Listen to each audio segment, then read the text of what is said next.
Good evening, ladies and gentlemen, and welcome to Keuka College, and welcome to those viewing online. My name is Morgan Sylvester, and I am an occupational therapy student, and I'm a senior this year, and I'm from Endicott, New York. As a student of the Board of Trustees, it is my pleasure to welcome you to the 29th Annual President's Forum and Carl and Fanny Fribolin Lecture.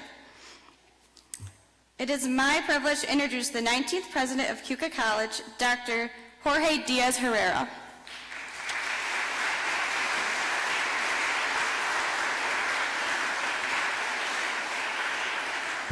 Good evening, everybody. Welcome to Keuka College.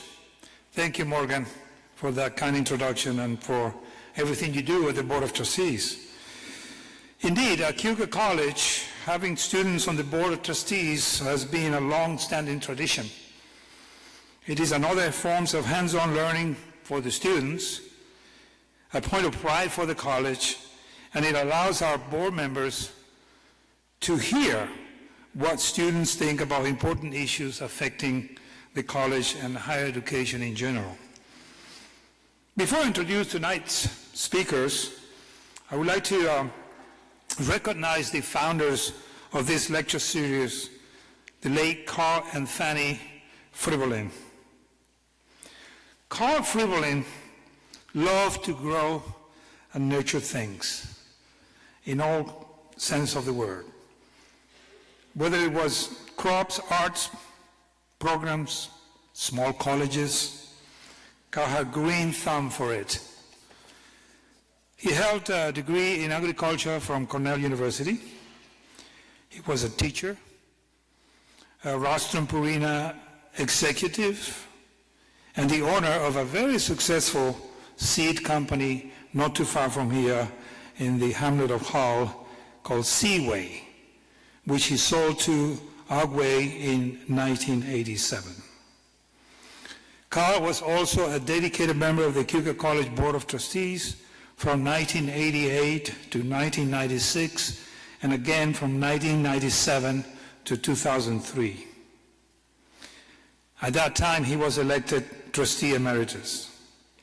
He received an honorary degree, a Doctor of Humane Letters, from Keuka College in 2004.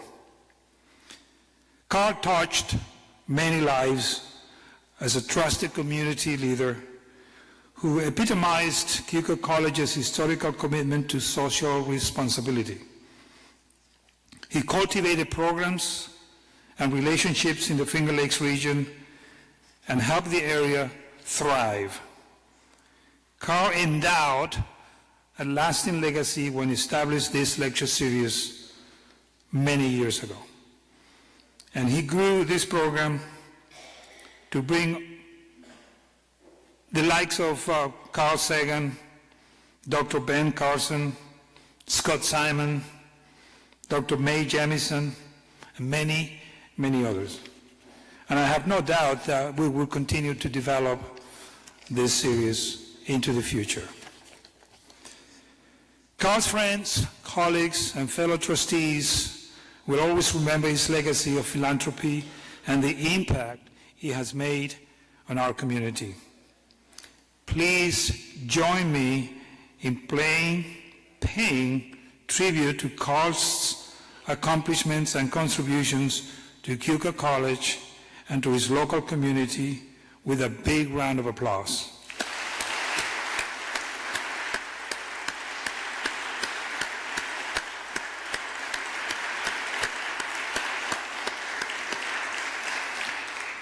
Thank you. Carl in many ways emulated what the college has been celebrating today. Connection, commitment, community, service, and social responsibility. And nowhere are those traits more important than in the arena of social justice. So commitment to social justice is shared by our two speakers tonight. One who helps escort new Americans through the threshold of citizenship.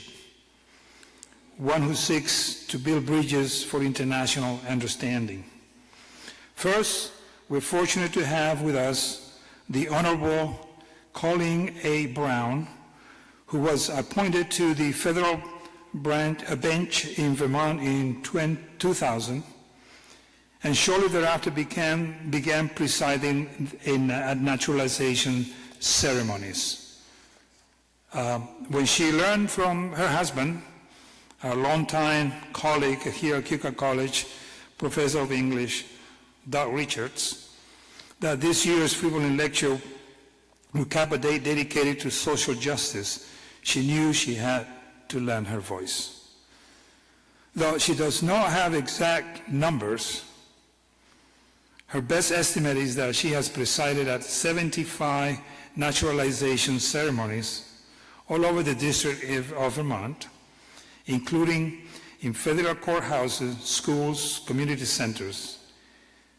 What? Even on a boat at the Shelbourne Museum. All in all, she has helped naturalize approximately 2,500 new citizens to this great nation for nearly every country in the world. It is one of her favorite parts of her job as a federal judge, because she finds every naturalization to be a moving experience for all involved. I can attest to that. And unlike her other courtroom work, everybody leaves a naturalization event very happy. Please welcome Judge Brown.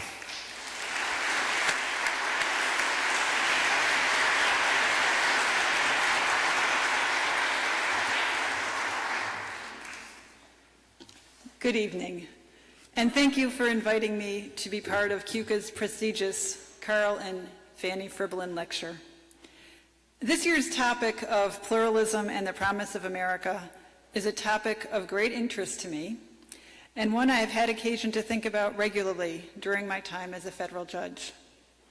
One of the true privileges of being a federal judge is that I have the opportunity to welcome new citizens to this country. I'm here today to share with you some of what I've learned and experienced from presiding over naturalization ceremonies over the past 17 years. It strikes me as particularly fitting that we were having this conversation at Keuka College, since its mission is to create exemplary citizens and leaders to serve the nation and the world of the 21st century. And I'm particularly honored to be on the same stage as Dr. Patel. His groundbreaking work on issues of what pluralism looks like, how and why pluralism is integral to our national identity, and how we create it is both inspiring and motivating. Naturalizations always prompt me to step back and ask, what does it mean to be a U.S. citizen? What do these citizens need to know about the United States? And how can I help them to understand a bit of what it means for America to be America? Many of us have probably not spent much time reflecting on what it means to be a U.S. citizen. Tonight, I will share with you my attempt to answer these questions. Others might do it better, but I hope that my remarks will at least enable you to reflect upon what it means to have the privilege of being an American citizen. So, I now invite you to put yourself in the place of someone who has recently moved to this country, perhaps to escape horrible conditions, perhaps for the promise of a better life. If you know someone or have a family member or ancestor who came here as an immigrant, imagine that you're in their place. Now close your eyes and imagine yourself in a federal courtroom or in your local high school or elementary school, ready, after years of preparation, to become a U.S. citizen. This is what you would hear from me at that ceremony.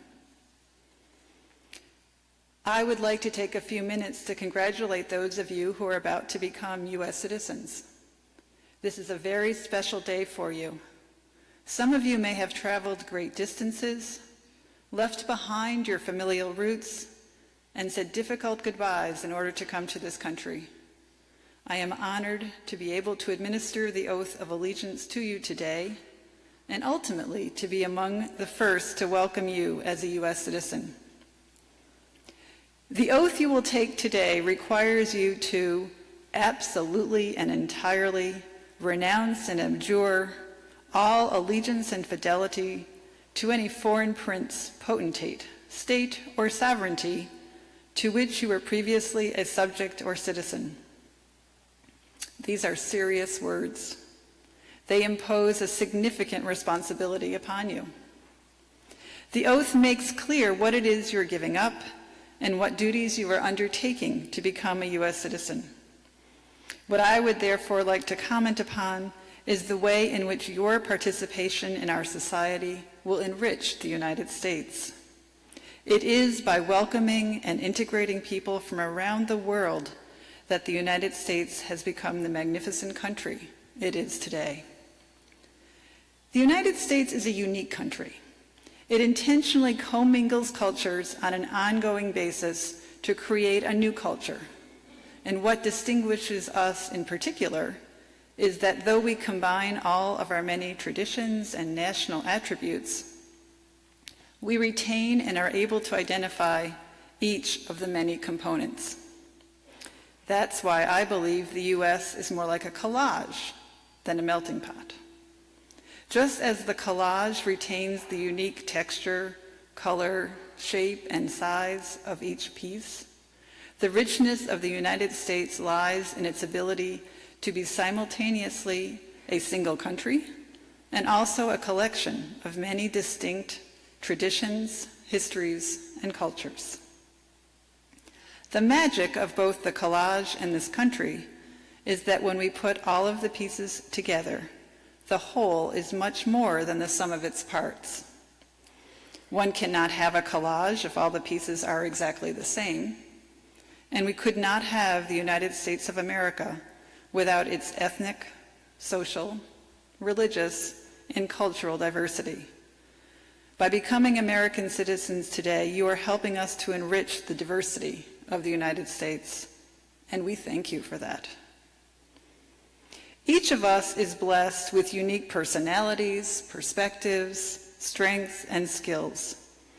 We draw on these traits in each other to develop the best ideas and the best communities we can. We look forward to your sharing your gifts with us to help us become a more vibrant and multicultural country.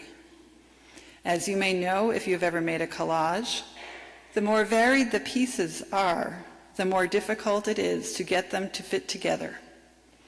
And sometimes it is very challenging to arrange the pieces in a way that is harmonious. Likewise, it's not always easy to accept others who are different or those who do not agree with us. This country was formed, however, in large measure by people who did not feel accepted or free to speak their minds in their own countries. They came here and founded a society governed by the principles inherent in the Declaration of Independence and the Bill of Rights. These principles guarantee that each of us has the freedom to speak our views without fear of prosecution, to worship in our own faith without fear of persecution, and to pursue our dreams without fear of repression. For each right we have, there is a corresponding and substantial responsibility. If you are to enjoy the rights of a U.S. citizen, you must also be ready, willing, and able to fulfill the duties that correspond to those rights. In order for these rights to have meaning, we must each respect and encourage every other American's exercise of these rights too.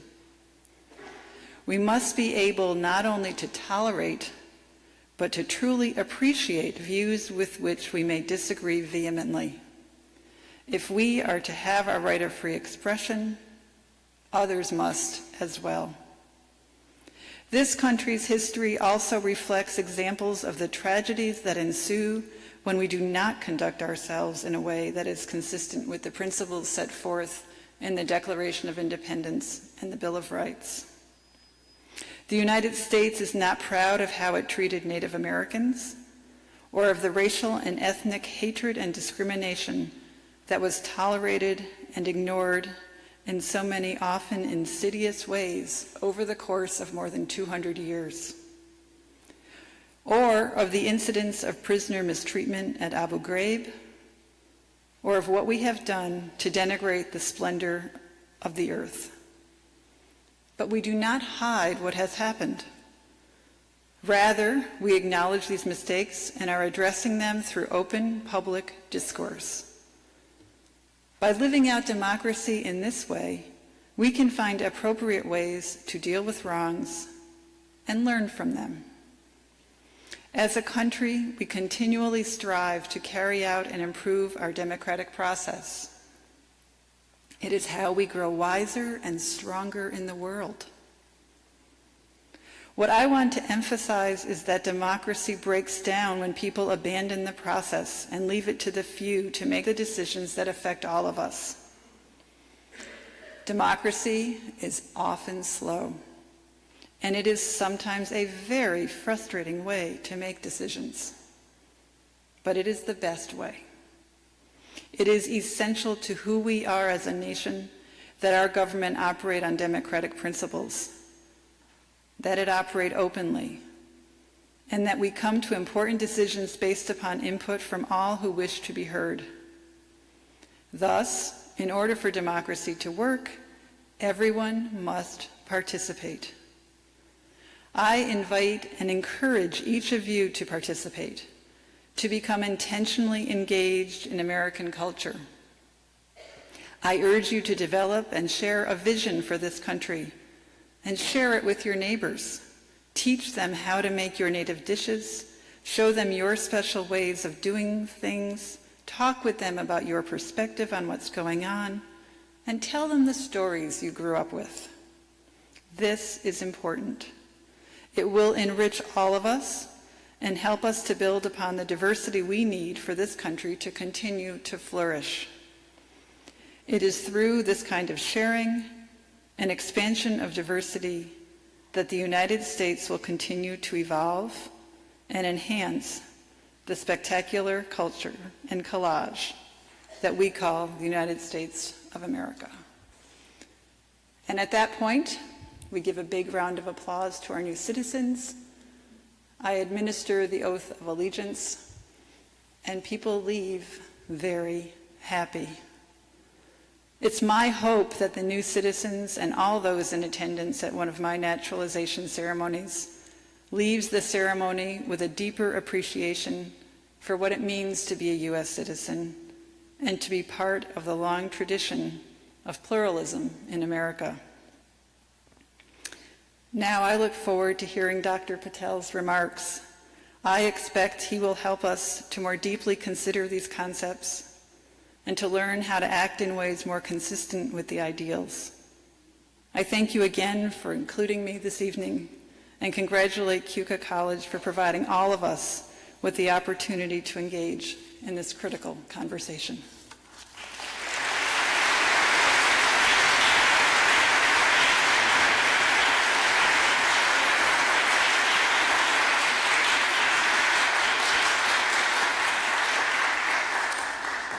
Thank you very much, Judge Brown.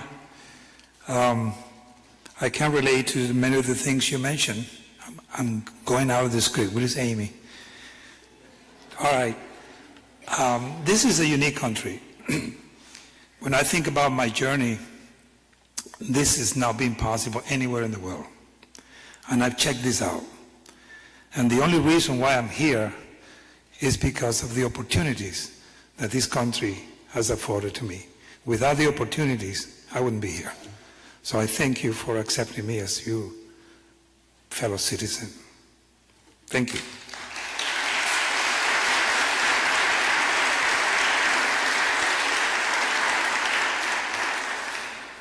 As I mentioned earlier, Keuka College today is celebrating community, commitment, and social justice. And this afternoon, the college paid tribute to two pioneering leaders in the crusade for civil rights and social justice. Reverend Dr. Martin Luther King Jr., and Eleanor Roosevelt. Each made historic visits to our campus during their campaigns for equality.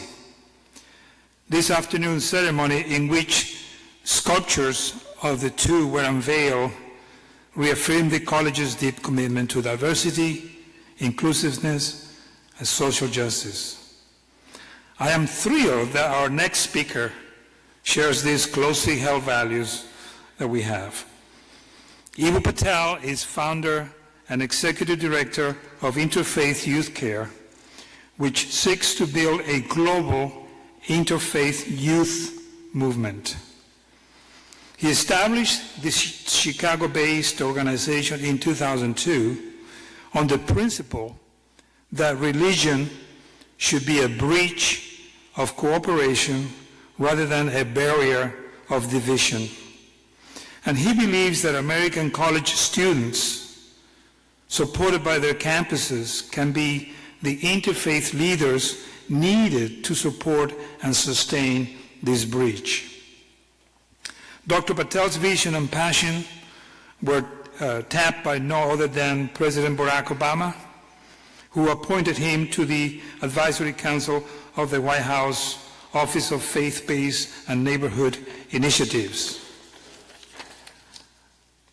Dr. Patel spent in the past 15 years working with governments, social sector organizations, and educators to promote and propel interfaith cooperation. He serves on the Religious Advisory Committee of the Council on Foreign Relations, has published 3 books, and speaks on religious issues at events ranging from the Clinton Global Initiative to the Nobel Peace Prize Forum. His blog for the Washington Post examines not only what drives faiths apart, but more importantly, what brings them together. He wrote, "When thousands of people discover that their story is also someone else's story, they have a chance to write a new story together." We are thrilled that he will share with us some of this story this evening, something that we have been working for a number of years. I learned this afternoon that Don Workman was trying to bring Dr. Patel several years ago before I got here. And I met Dr. Patel about 2 years ago and immediately invited him over. And he accepted, but he said, "You have a challenge first. Show me what you do in your college for interfaith cooperation." And we participated in his national survey of the ideals, and that convinced him that, yes, I want to go to Keuka College. So thank you for accepting our invitation, long overdue. Please welcome Dr. Eboo Patel.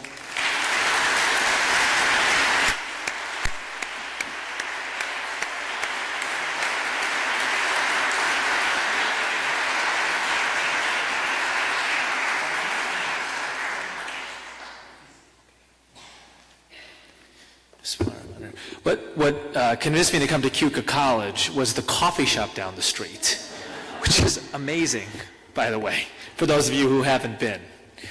So let me tell you a story.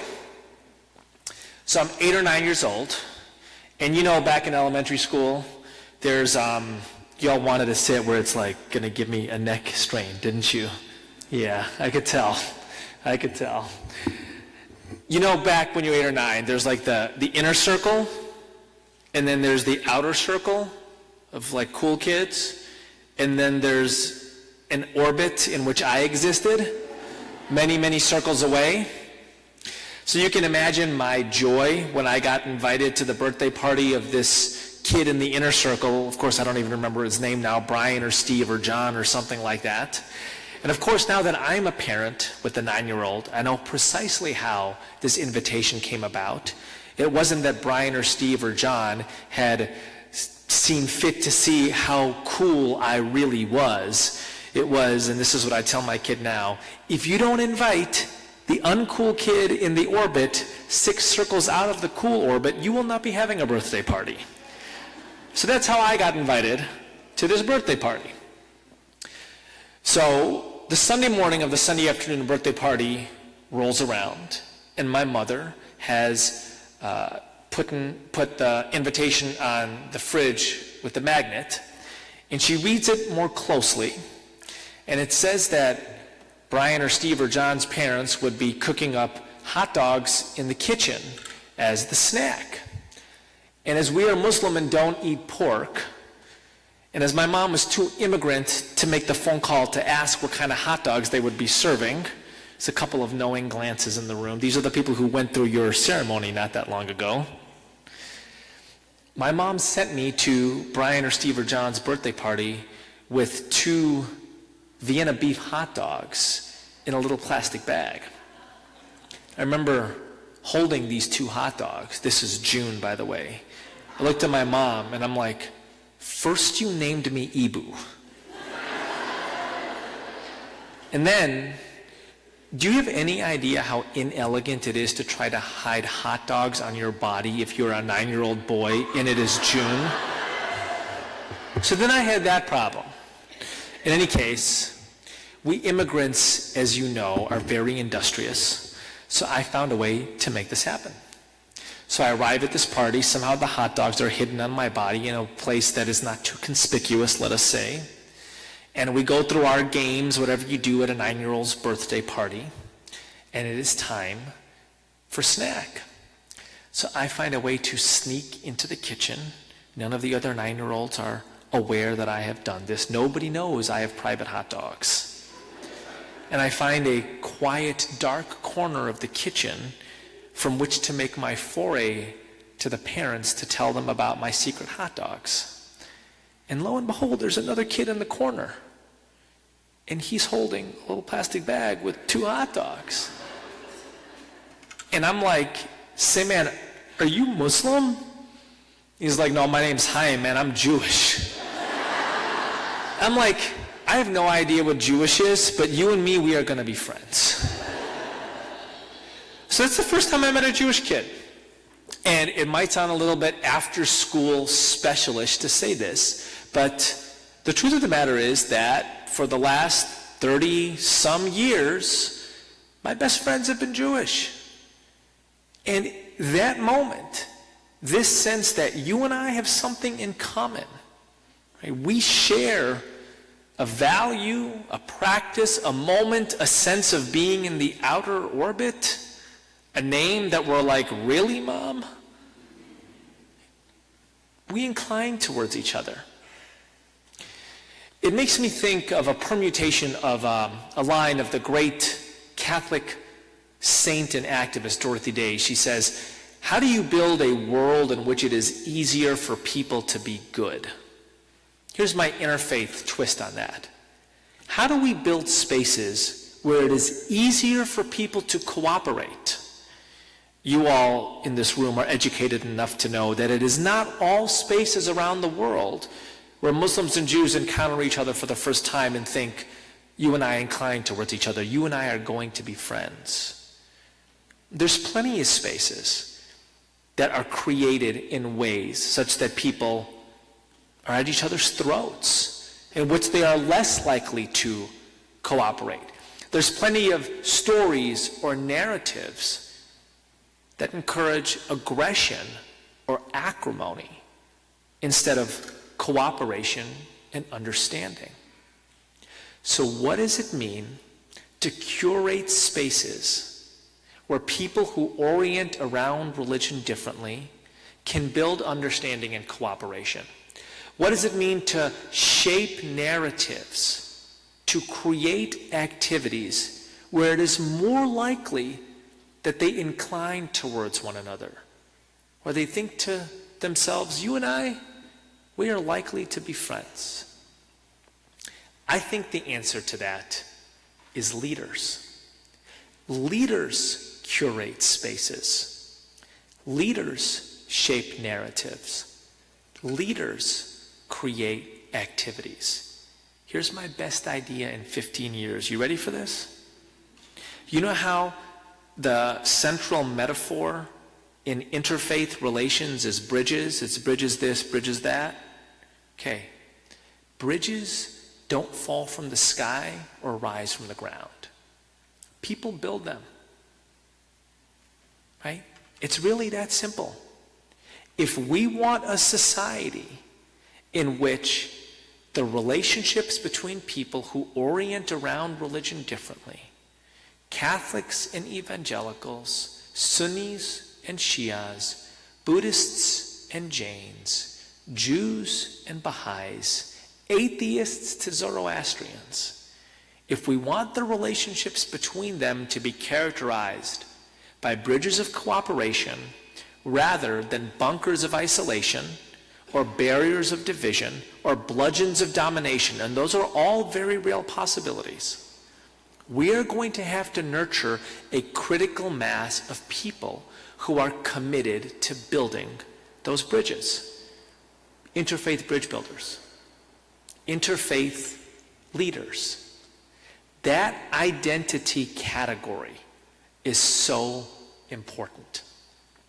Let me tell you about the importance of identity categories. Simple but clear notion. Without environmentalists, there is no environmentalist movement. Without human rights activists, there's no human rights movement. Without civil rights workers, there's no civil rights movement. Okay, now imagine walking around these parts 120 years ago and tapping somebody in the shoulder and saying the word environmentalist. They'd have no idea what you were talking about. Because it was right about at that time when John Muir was out in San Francisco saying to people, show me somewhere wild, and traveling to the beautiful cliffs of Yosemite and creating the identity category conservationist, which Rachel Carson 60 years later helps turn into the term environmentalist. In other words, environmentalist has not always existed in our lexicon. Imagine walking around these parts 80 years ago, tapping somebody in the shoulder and saying, human rights activist. They might not have any idea what you were talking about. The UN Declaration of Human Rights had not yet been written. Amnesty International, Human Rights Watch had not yet been founded.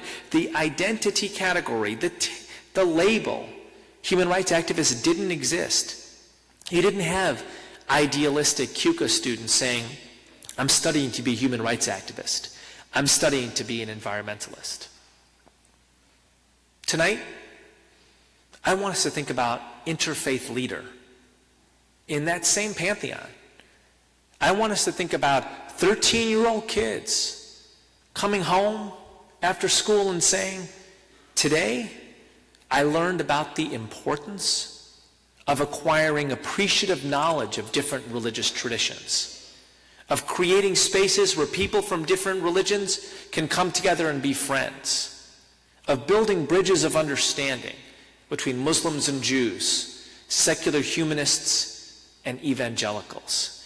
I want you to imagine a world in which the term interfaith leader is treated like the term environmentalist or human rights activist. It's something that young people, all people really, aspire to be. They're looking to acquire the knowledge base of that. They're looking to be part of a community of people who see themselves as interfaith leaders. They know that there's a skill set associated with it. They want to get better at that skill set. Let me give you an example of somebody who retrospectively fits the bill interfaith leader. I'm going to take you to Philadelphia in the spring of 1950. A young African-American Baptist from the city of Atlanta has taken the train from Crozier Theological Seminary to the city of Philadelphia to hear a sermon on the topic of Christian love by a great African-American intellectual, the president of Howard University. His name is Mordecai Johnson. This young man walks into a chapel that looks like this. The title of it is Friendship House. And he is astounded when President Johnson uses as the central illustration of the concept of Christian love in his sermon, the example of a Hindu from India, Mahatma Gandhi. I think to myself sometimes, that young man who grew up in a black Baptist milieu, the American South, whose daddy was a Baptist preacher, whose granddaddy was a Baptist preacher, whose great-granddaddy was a Baptist preacher, who went to a Baptist college called Morehouse, whose bust was unveiled about 3 hours ago on this campus, a young man named Martin Luther King Jr., how he must have felt hearing about his religious tradition being best represented by somebody who considered the Bhagavad Gita, not the Bible, the more sacred text. I think sometimes that wouldn't surprise me if young King had just stood up, turned around, and walked out. I mean, is this not somewhere close to blasphemy to think that somebody who didn't take Jesus as Lord and Savior could best exemplify his ethic in the 20th century? Of course, King doesn't do that. King instead is astounded by what he hears of Gandhi's commitment to nonviolence. He thinks to himself that he had long understood nonviolence in the Christian tradition as something you could only practice amongst your friend and family circle. But Gandhi, he'd led a social reform movement with nonviolence as its electric current. Gandhi had rid the subcontinent of an empire with a movement that was largely nonviolent. Gandhi had inspired the creation of a new nation with this ethic. Young Martin Luther King Jr. thinks to himself, what can I learn from somebody who is of a different religion and a different country?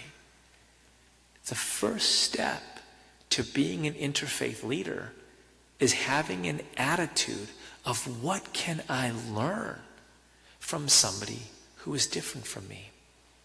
King writes later that he was so taken by Gandhi's ethic that he went out and bought a half-dozen books on the Mahatma. I have this image of him back at the Crozier Library.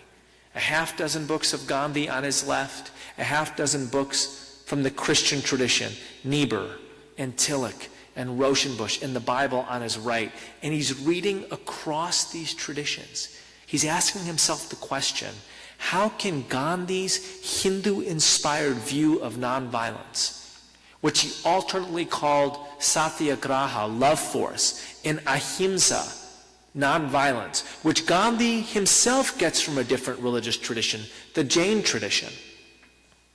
What can I learn about nonviolence from studying Gandhi?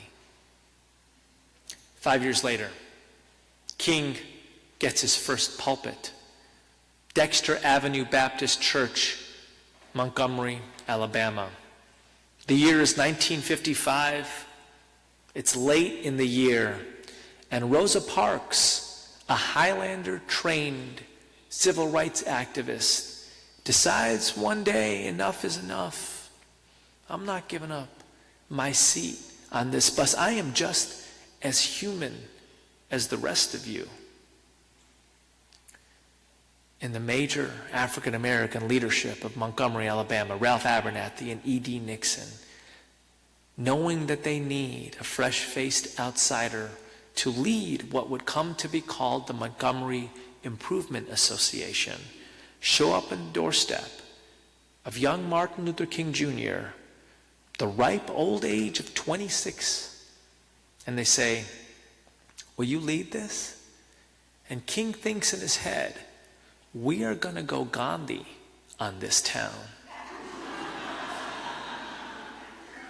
And for the next 380 some days, King leads that sacramental journey that comes to be called the Montgomery bus boycott. I want to repeat something for a second. 380 some days. If your high school was anything like my high school, Here's how the Montgomery bus boycott is taught. One day, Rosa Parks was tired and didn't want to move.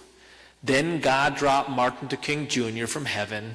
He waved a wand, ended racism. America elected Barack Obama. Next chapter. Nah, it didn't really happen like that. It was a harrowing. I want you to think, my kids don't like walking the 4 blocks to school, right? I want you to think about walking to work for 380 some days, getting harassed by folks along the way,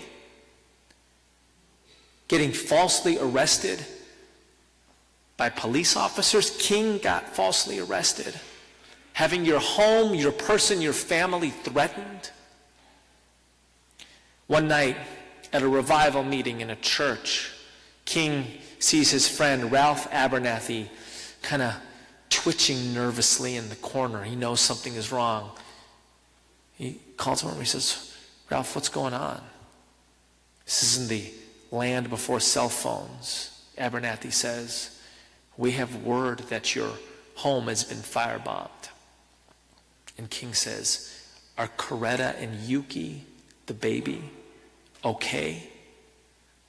And Abernathy says, "We don't know. They literally have to put him in a car and rush him back home, and he has to run into the kitchen. Like the smoldering embers of the arson are still hot, and he has to see for himself if his wife and baby are alive." This is the Montgomery bus boycott. No magic wands, right? No flying carpets to go to work. 380 some days of this. A crowd starts to gather on the lawn. They're angry and agitated. They're wondering if this nonviolence thing that Martin Luther King Jr., whose home has just been bombed, is maybe not enough to stand up to this kind of racism and ugliness. The fire chief and the police chief, who've been no small part of the harassment in that town, plead with King to go outside and talk to these folks and to convince them to stick with nonviolence. So the man who had to come home to check if his baby and his wife are still alive now has to walk out into the front lawn and talk about Christian love and nonviolence to a group of people who are like, how do we fight a firebombing with a peace march? So after this was all done, a journalist asks King, "Man, your victory sitting front to back on the buses of one provincial city, that's a small victory for such a great price. Aren't you angry?" King says, "This isn't the time for anger." This is a direct quote. He says, "This is the time for redemption. This is the time for reconciliation. This is the time to build the beloved community." That's Martin Luther King Jr.'s Christian ethic informed by Gandhi's nonviolence, which came dually from the Bhagavad Gita and the Jain tradition. That's an interfaith leader in action. King is so moved by the example of Gandhi that he wants to see the legacy of the Mahatma up close himself. Gandhi's been dead for 10 years, assassinated, just like King would be a decade later. But he still wants to see what Gandhi's movement has left. And he goes to India in 1959 to see it with his own eyes. And what strikes him more than anything else is Gandhi's Hindu-based Satyagraha movement is made up of lots of people who aren't Hindu. There are secular humanists like Jawaharlal Nehru, the Prime Minister of India at the time. There are Muslims, there are Buddhists, there are Jains, there are Christians, there are people from indigenous traditions in India. They've all been a part of this Satyagraha. King hasn't imagined this before. He thought that his interfaith work was basically adopting Gandhi's spirit into a movement of Christian love made up largely of Christians. But King's horizons are expanding now. King starts to see, what if we are able to involve all kinds of people in the civil rights movement? He comes back to his pulpit at Dexter Avenue Baptist Church in 1959. On Palm Sunday, the second to last line of his sermon is this: "O God, our gracious Heavenly Father, we call you this name. We know some call you Allah. We know some call you Brahma. We know some call you Elohim. We know some call you the unmoved mover." You can see King's interfaith wings spreading. You can see the appreciative knowledge he is acquiring of different religious traditions. You can see how being with Muslims and Jains and Buddhists and secular humanists and Hindus in India has rubbed off on his notion of a beloved community, has expanded it. And here is the last line of that sermon. King says, "Who will come to the front of the church and take Jesus as their Lord and Savior today?" As King's interfaith wings expanded, his Christian roots deepened. Perhaps the greatest misconception about interfaith work is that by learning about other religions, by working with people from different backgrounds, by creating spaces where people who orient around religion differently are more likely to cooperate, you somehow have to dilute your own conviction. Well, King, the interfaith leader, did not do that at all. In fact, in my estimation, the more King learned about other religious traditions, the more he partnered with people from different religious backgrounds, the more he realized that this was constitutive of the definition of the kind of Christian he was. In fact, one of my favorite quotes by King, which he said late in his life, is this: "Many people want to make of me many things, but in the deep recesses of my heart, I am a Baptist minister. And my commitment to Jesus as the Son of the living God is higher than any other commitment that I have, higher than race or nation or creed. To the end, he was Christian to the core.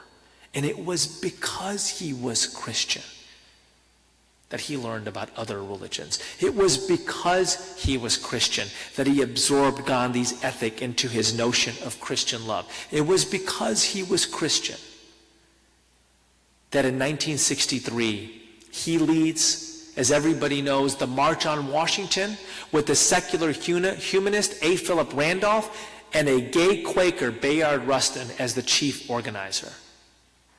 And in that same year, he comes to Chicago to the Conference on Religion and Race.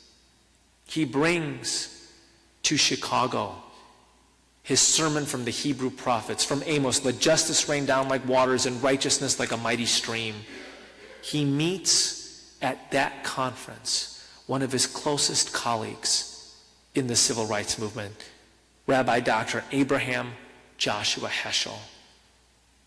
Heschel had escaped the trains going from Warsaw to Auschwitz by 6 weeks. He had seen 6 million of his people burned in Hitler's hellfires, his entire family. If there was anybody who was justified in coming to America and focusing only on his own tribe, it was the Rabbi Dr. Abraham Joshua Heschel. It was his ethic that brought him to Chicago in 1963, his desire to do what Hindus call darshan, a personal witnessing of the master, of King. He writes later, Heschel does, that he felt like the soul of Judaism was at stake in the civil rights movement, that this was Exodus in America. 2 years later, in Selma, it is Rabbi Heschel with the bushy beard, risking his life, marching arm in arm with King across the Edmund Pettus Bridge in the famous march in Selma. Heschel says, I know that King and I have different religions, but in Selma, it felt like our legs were praying. This is part of what interfaith leaders do. They create activities that invite people from different backgrounds to activate their shared values together. That's what the March in Selma was. Go back and watch the beautiful film called Selma. You will see that it is an interfaith movement. Not only was Rabbi Heschel there, so was the Unitarian minister from Boston, James Reeb, a man martyred in Selma by a racist murder. So was a post-Hajj Malcolm X preaching of all things racial reconciliation in, of all places, a church in Selma. So was the great Jesuit priest Dan Berrigan, who gives a sermon in Selma in which he says, what is the church? Is it the bricks and mortars from where we came? Or is it the people in the streets of Selma? A nun in full habit walking down Highway 80 says, as if in response, we are the church. That church, that group of holy people came from all different religious backgrounds. Atheists and Unitarians, Catholics and evangelicals, Muslims and Jews. King had the ability to articulate a narrative which invited people from all backgrounds and to create an activity in which they could all do something together. The next year, King begins a correspondence with Thich Nhat Hanh, the great Buddhist monk from Vietnam. Thich Nhat Hanh writes to King, Dear Reverend King, we Buddhists of Vietnam, we regard you as a bodhisattva, as one who has attained enlightenment and could enter into the stage of nirvana and yet chooses to stay here on earth, teaching compassion to other human beings. Reverend King, does your compassion extend to those of us suffering from the war in Vietnam? It shifts King's view on that war. A year later, April 4th, 1967, a year to the day before he is shot to death in Memphis, King comes to Riverside Church in New York City, preaches a sermon called A Time to Break Silence, in which he says the Buddhist, Muslim, Christian, Jewish, Hindu central principle is that love is the unifying activity of life. He speaks of the Buddhist monks that have taught him this. Of course, key amongst them was Thich Nhat Hanh, who is the only person that Martin Luther King Jr. ever nominates for the Nobel Peace Prize. That year, he publishes a book called Where Do We Go From Here? Chaos to Community, in which he puts forth what I think of all of his remarkable images is my favorite. It's an image called the World House. He says, imagine a novelist in whose papers are found this idea for a new story, that every single person in the human race one day receives a letter. It says, you've all inherited a house, a great world house. For the heck of it, let's call it planet Earth. And you all get to live there. It's free. But here's the catch.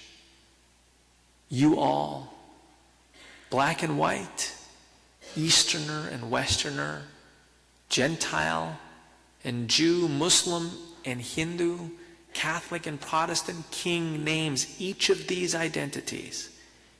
You have to learn how to live together in peace.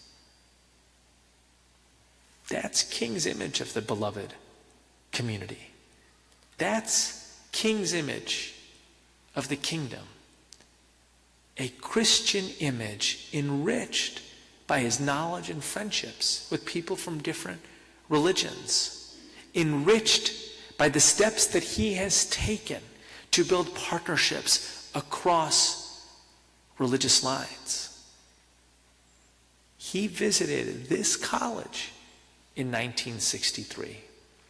We all are on our pilgrims on the path that he pioneered, the path of interfaith leadership, the commitment to be the kind of person who learns from other religious traditions, who partners with people who orient around religion differently, who creates spaces, who writes narratives, who shapes activities that brings people from different religious traditions together in ways characterized by understanding and cooperation. It is, for me, no small symbol that King walks this path first at institutions of higher education, at Crozier Theological Seminary, and before that at Morehouse College. What other institutions in our society bring together a critical mass of young people at a time in their life when they are looking for identity categories, when they are asking, what can I do that's positive in this world? When they're aspiring, when they're in formation, it combines that with tremendous knowledge resources. Here's all of what we human beings know about the world, with the support for leadership development, with values that say your identity matters, and so does friendships with people from other identities. These are powerful spaces, these college campuses. In fact, one of the most disorienting moments in my life came about 6 months after I graduated from college. I had a job that I loved. I was living on my own in Chicago. It was the dream for an early 20-something, and yet I would wake up feeling a little discombobulated, a little out of sorts all the time, and finally I put my finger on it. I realized, where are all the people telling me how great my idea is? And that's when I realized it is not a natural state of affairs that there is an entire faculty and staff and gaggle of adults who are paid to tell 19-year-olds how great their idea is. It's a special place that a college campus is. If you have an idea for, let's just say, an interfaith group on campus, just wondering, there are people here whose job and passion it is to help you make that happen. If you have an idea that you want to figure out ways to provide better health care for the growing religiously diverse population of this area, there's somebody here who will help you do an independent study in that subject. College campuses are model civil societies. College campuses nurture a new generation of leaders. College campuses provide a knowledge base for the rest of our society.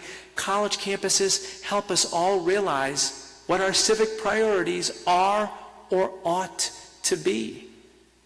It is no wonder to me that Martin Luther King Jr. and Eleanor Roosevelt spent a significant part of their time on college campuses with young people, encouraging them, in the case of Eleanor Roosevelt, to be more internationally minded. In the case of Martin Luther King Jr., to be part of the civil rights movement. In my case, to consider the religious diversity dimensions of all of this, to commit to being the kind of person who builds spaces where people are more likely to get along. I have a final story for you. It's my own college campus story, an early story in my formation as an interfaith leader. My family is in this country as immigrants from India because a university on the Indiana prairie, founded in the early 1840s, to be a place that formed young Midwestern Catholics in their faith, somehow saw fit in the mid-1970s to admit a wayward Muslim from India into its MBA program. That man would be my father, who over the course of 3 years in the land that I affectionately call the place of gray snow and white Catholics, developed a fierce devotion to fighting Irish football and barely squeaked by with that degree. My dad would take his family for years after that, from the city of Chicago on the Skyway onto I-80, keeping his 2 kids, one of whom was me, quiet in the back of the car by saying, if you look carefully enough, you'll see the Golden Dome across the fields. For 2 hours we would look. I now know you gotta get off on the exit to actually see it. But back then, we would actually look. This was the pre-video games, car rides. You had to have something. And our first stop before football games on fall Saturdays was always the grotto, the shrine to the Virgin Mary at Notre Dame University. By the way, my dad was never a particularly ritualistic Muslim, but he would stand in front of this shrine with his eyes closed and his hands up in Muslim prayer, and he would rock back and forth, and I was like, you really? You? Who knew? By the time I was 10 or 11, and I had a stronger focus on getting to the stadium early, and I had acquired a modicum of Islamic content knowledge, I once said to my dad, as a ruse to get to the stadium early, of course, hey, Dad, isn't it weird for we Muslims to be sitting reverently before a shrine of a Catholic saint? And my dad looked at me and he pointed into the cove that is the grotto, in which there were hundreds of candles with flickering light. And he quoted to me from the Quran that God is like a lamp within a niche, a lamp that is blessed by an olive tree that is not from here, a lamp that contains within it light upon light. And he pointed again into this cove and he said, light upon light. And he looked at me and he said, anytime you encounter something from a different tradition, Eboo, you have a choice. You can either try to widen the divides, or you can look for the resonances. My advice to you, look for the resonances. I took that advice. It was one of the first steps in my journey to being an interfaith leader. Thank you very much.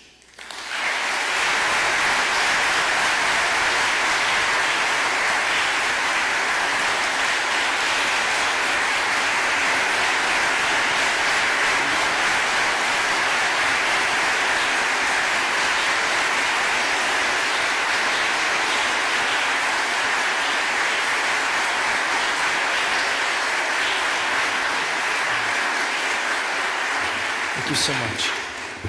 Students in the balcony are like, you made us read this guy's book and now we got to stand after the talk. You guys were so polite. Thank you for doing that. I think we have a few minutes for questions if anybody has them. Yes, sir. I did not bring, no. But I think the hot dogs at Notre Dame Stadium are pork, so my kids have to eat chicken sandwiches. It's all right. Sacrifice little things along the way. Yes. If when you go into a topic of religion, how would you talk with students that are in deeply topic that are hard to discuss? Yeah. Like, for instance, like LGBT or anything like deeply topic. How would you go in her faith when that hot topic comes? Yeah. That's a great question. Thank you for that. So I discussed this a little bit earlier in the faculty session, but I think one great educational approach in a challenging area that is religion or religious diversity is to take familiar figures, people that are broadly admired, and highlight the dimension of those figures that fits the theme of religion or religious diversity. So, in effect, it's what I've done tonight with the figure of Martin Luther King Jr., who is, of course, many things. He is a great African-American hero. He's a civil rights leader. He is a great American hero. He's a paragon of nonviolence. And amidst all of those things, he's also an interfaith leader, right?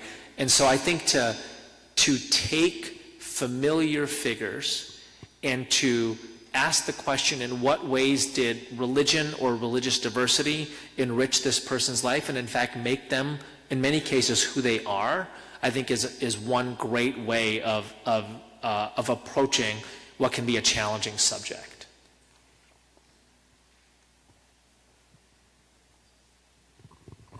Yes, over here. And then we'll go right over here. Yes.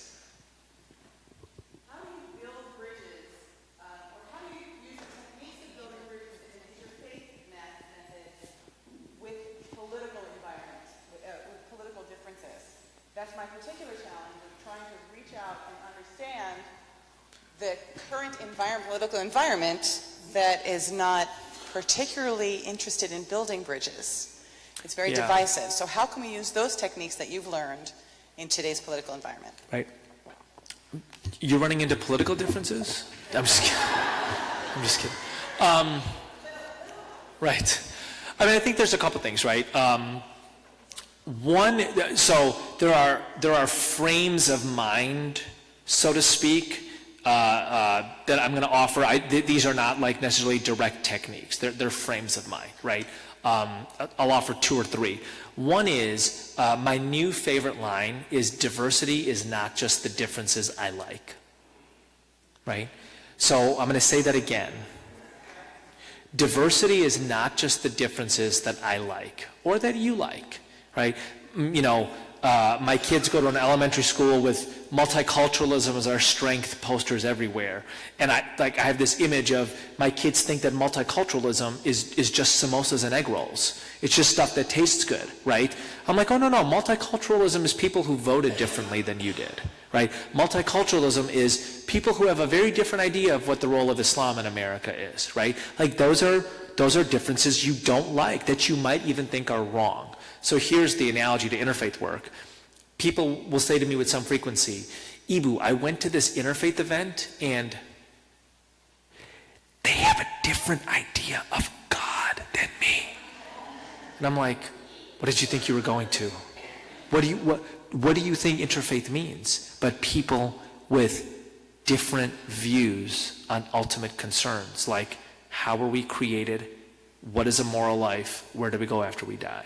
Right? You are entering into some of the deepest and most polarizing differences possible. I think it's just actually useful to just know up front, that's the deal. It's kind of like being on a landscape with mountains. You're not surprised when you come to one. You're like, oh yeah, I prepared to deal with you. I prepared psychologically to deal with differences I don't like. Right? So that's one thing. Here's another thing, is to recognize that the lane you're in or the speed you're going has a lot to do with your personal story. That doesn't mean that it is also, that it can also be right, and it can be a byproduct of a whole set of things that are idiosyncratic to you. So my favorite story on this is the George Carlin joke. This is one of the few that I can actually tell in a chapel. When George Carlin says, ever notice that anybody driving faster than you is a maniac and anybody driving slower than you is an idiot? And everybody laughs, and then George Carlin goes like this. Everybody's like, oh yeah. That's right? Because obviously you're driving faster than somebody and slower than somebody else, right? Again, this doesn't mean that I don't think my political views are right, But it helps me think to myself, if I was in a different car, if I, for example, wasn't a graduate educated brown guy who grew up in the western suburbs of Chicago and leads an interfaith organization and lives in North Center, if I, for example, lived 10 miles away from here and I had a job that left for Indonesia, right? Maybe my world looks a little different, right? Maybe all of a sudden I'm just in a different car at a different speed. Again, that doesn't mean that I think that my speed is wrong. I just also know it's a product of my world, my environment. Here's the third thing. It's a great story that I actually just read, but I think it's kind of this beautiful metaphor for America. So, in the War of 1812, a British general burned down the Library of Congress. He was mad that somebody had shot his horse out from under him, and in response to that, basically torches every building in D.C. that can be torched. One of them is the Library of Congress. And the ever-enterprising Thomas Jefferson reads about this. He's back at his estate in Virginia, Monticello, right? And he has, of course, this big library. And he says, I'll sell it to you, to Congress. I'll sell it to you, but here's the deal. You can't pick the books that you want. You got to take all of them, right? And of course, amongst Thomas Jefferson's books were books on the Roman gods, pagan gods, was the Quran. There's a bunch of books that lots of Americans in early 19th century America didn't want to associate themselves with. And Jefferson's like, you got to take all of them. Right? And that was his metaphor for the country. America is like this set of books. Some of them you're not going to like. Lots of them have competing ideas. But ultimately, a country is enriched when these ideas that are competing and genuinely different and sometimes polarizing are in interaction with each other and bounce off of each other. And ultimately, what we are trusting is a citizenry that is not afraid of this set of differences, but that can kind of navigate through them, right? So I know that was not particularly helpful at all, but for me, frames of mind mean everything. Right, they mean everything. So if I think I'm on if I think I'm going for a run on flat road and a mountain emerges, or even like a little hill, I live in Chicago, I get mad. I'm like, I didn't prepare for you, right?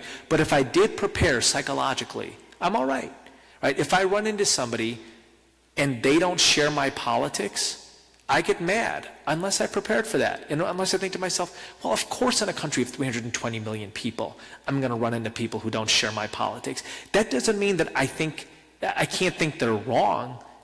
The question is, how do I treat them? The question is, what can I learn from them? The question is, how do we engage each other, right? And as I tell college students all the time, and I will say it again right now, social change is the art of persuasion. Social change is the art of persuasion, and nobody in the history of the world has ever been persuaded when the conversation begins, I always knew you were a bigot. Right?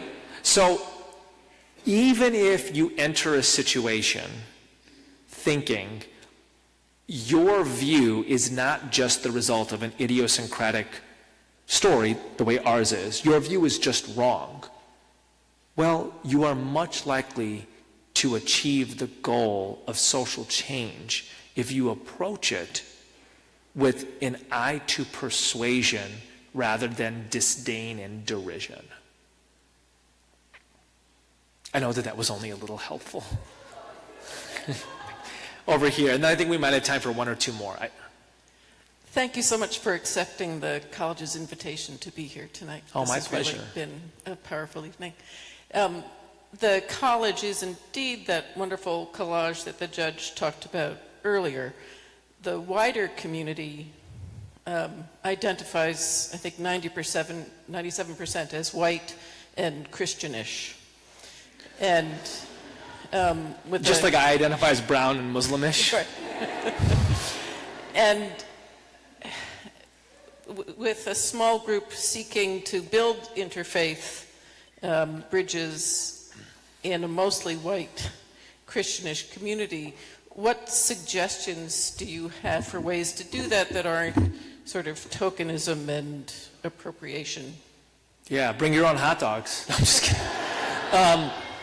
So, look, if when I call myself an interfaith leader, when I invite you to be an interfaith leader, it's not a trophy, it's a responsibility, right? And what I mean by that is, when I say that, I have taken the onus upon myself to build a bridge. So it is my job. You don't have to take on this responsibility. I'm inviting you into it, but you don't have to take it on, right? I'm just telling you how I feel about it.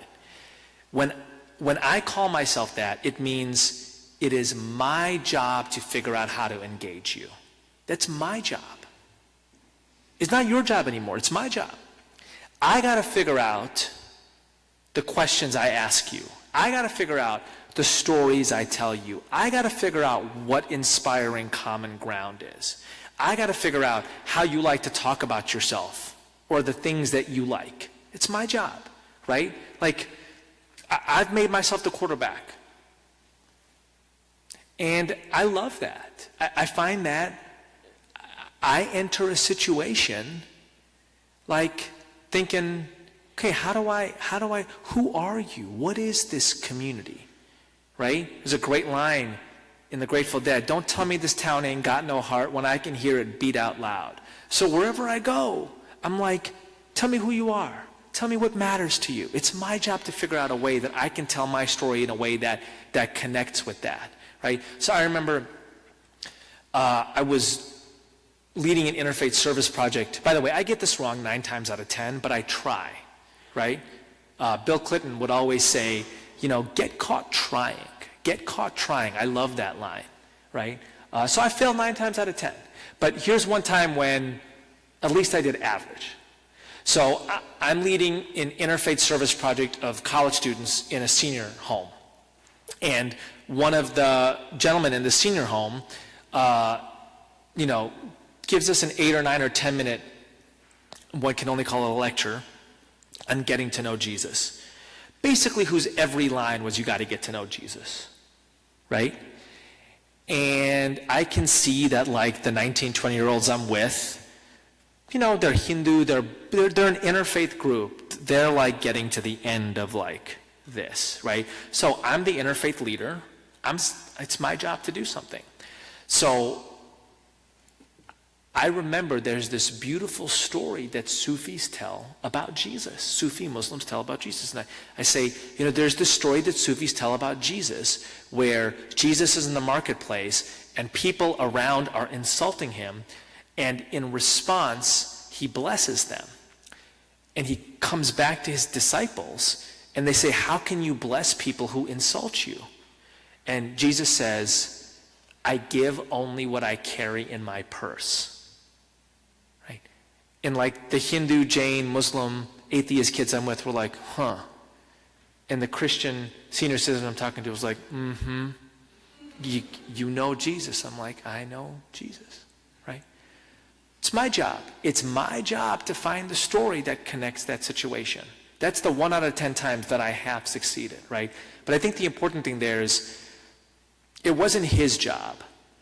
His job is to be him. It's my student's job right there to be 19-year-old kids on the path to trying to figure this out.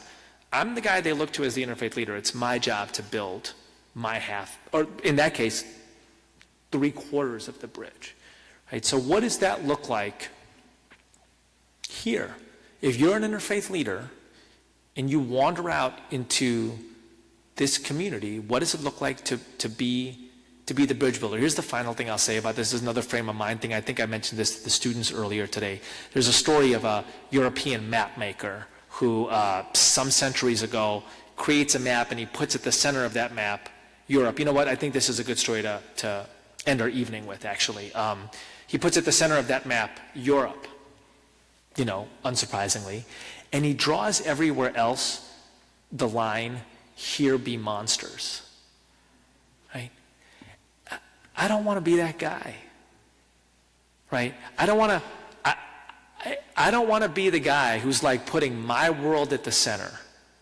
The only people who I want to roll with are people who have the degrees that I've got, who live in the cities, like cities where I live in, who voted the way that I vote, who read the things that I read, you know, who live in my little Europe. And everybody else is a monster. I don't want to do that, right?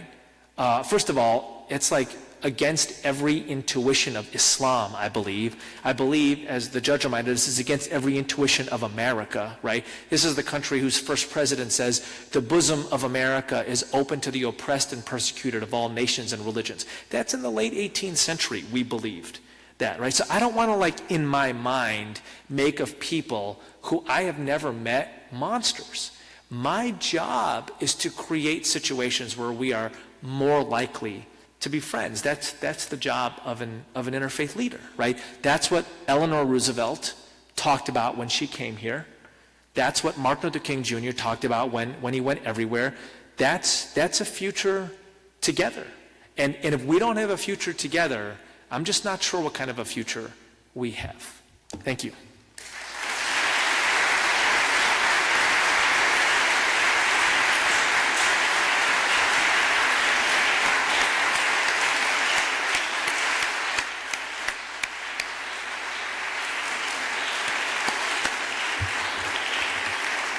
Thank you, Dr. Patel, for such an inspiring speech. The story about your father praying in front of the Virgin Mary reminds me of an occasion that I was in Turkey, and I was taken to the house where the Virgin Mary died, and in edifice, and next to that was the tomb of St. John. And then what surprised me most is that that place is a shrine for both Muslims and Christians, something that I didn't know. So I started reinvestigating that further. Got a hold of a book by, she teaches religion in Oxford University. What's her name? Karen. Right, she wrote the Great Transformations, 100 years before Christ. And then I realized that through the Silk Road, the ideas of religions were very fluent at that time. And thank you for coming to talk to us and put those thoughts back, that we all come from the same place and believe in what we can do together, which is our motto here. So at this time, I'd like to ask Mariah Sargent, a member of the class of 2018, and a student board of trustees, to join me at the podium.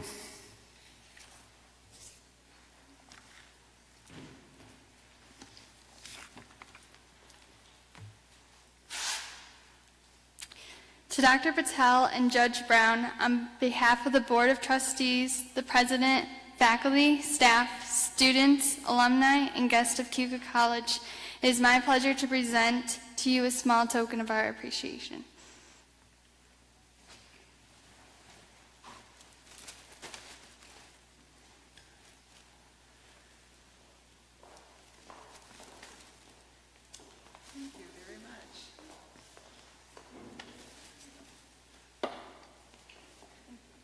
Wonderful.